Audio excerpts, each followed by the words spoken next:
नमस्कार मित्रों, साथियों। एक सेठ के एक इकलौता पुत्र था, पर छोटी सी उम्र में ही गलत संगत के कारण राह भटक गया। परेशान सेठ को कुछ नहीं सूझ रहा था, तो वो ईश्वर के मंदिर में गया और भगवान के दर्शन के बाद पुजारी जी को अपनी समस्या बताई। पुजारी जी ने कहा कि आप कुछ दिन मंदिर में भेजना, कोशिश पूरी करेंगे कि आपकी समस्या का समाधान हो जाए, जैसी सद्गुरुदेव और श्री हरि की इच्छा।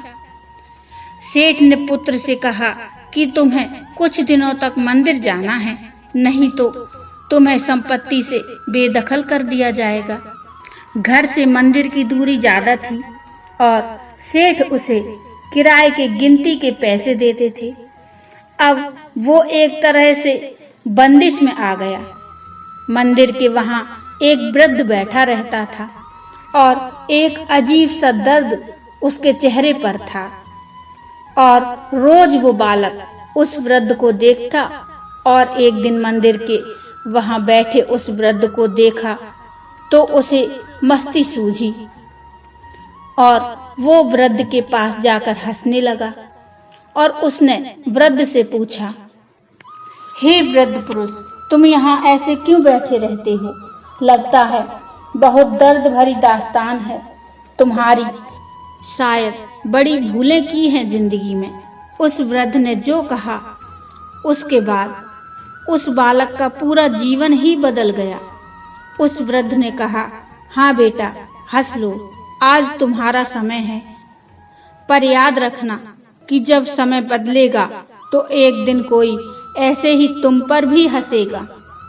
सुनो बेटा, मैं भी खूब दौड़ा, मेरे चार बेटे हैं और उन्हें जिंदगी में इस लायक बनाया कि आज वो बहुत ऊंचाई पर हैं, और इतनी ऊंचाई पर हैं वो कि आज मैं उन्हें दिखाई नहीं देता हूँ। और मेरी सबसे बड़ी भूल ये ही रही कि मैंने अपने बारे में कुछ भी नहीं सोचा। अपने इन अंतिम दिनों के लिए कुछ धन अपने लिए बचाकर न रखा, इसलिए आज मैं एक पराधीनता का जीवन जी रहा हूँ।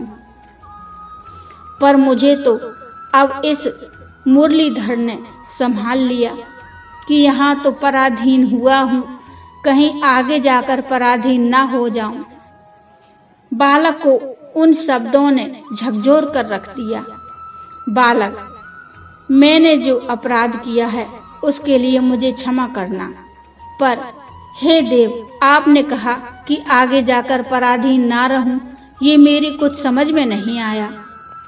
वृद्ध, हे वत्स, यदि तुम्हारी जानने की इच्छा है तो बिल्कुल सावधान हो जाओ और सावधान होकर सुनना। अनंत यात्रा का एक पड़ाव मात्र है। ये मानव देह और पराधीनता से बड़ा कोई अभिशाप नहीं है, और आत्मनिर्भरता से बड़ा कोई वरदान नहीं है। अभिशाप की जिंदगी से मुक्ति पाने के लिए कुछ न कुछ जरूर कुछ करते रहना। धन शरीर के लिए तो तपोधन आत्मा के लिए बहुत जरूरी है। नियमित साधना से तपोधन जोड़िए, आगे की यात्रा में बड़ा काम आएगा, क्योंकि जब तुम्हारा अंतिम समय आएगा, यदि देह का अंतिम समय है तो धन बड़ा सहायक होगा, और देह समाप्त हो जाएगी तो फिर आगे की यात्रा शुरू हो जाएगी और वहां तपोधन बड़ा काम आएगा। और हाँ, एक बात अच्छी तरह से ध्यान रखना कि धन तो केवल यहाँ काम आएगा, पर तपोधन यहाँ भी काम आएगा और वहाँ भी काम आएगा। और यदि तुम पराधीन हो गए तो तुम्हारा साथ देने वाला कोई ना होगा। उसके बाद उस बालक का पूरा जीवन बदल गया।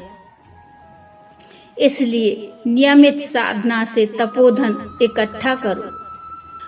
मित्रों, ये कहानी आपको कैसी लगी, कृपया मुझे कमेंट में जरूर बताइए। कहानी अच्छी लगी हो तो लाइक करिए और चैनल को सब्सक्राइब कर लीजिए।